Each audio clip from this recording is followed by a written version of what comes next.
त्यो राति आएको हावाहुन्डरीले भाँचिएका सुपारीहरू एकपल्ट त मुटु नै बाहिर निक्लेला जस्तै भएको थियो।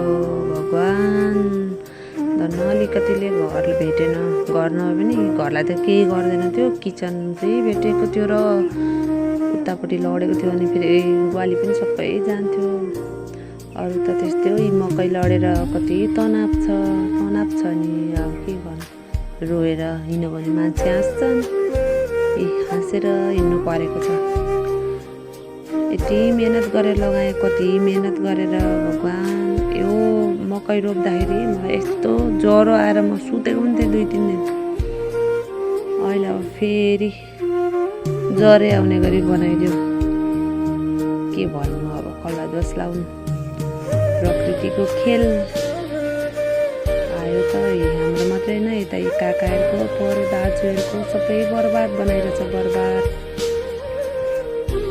हैरान, दुःख गरेर लगायो।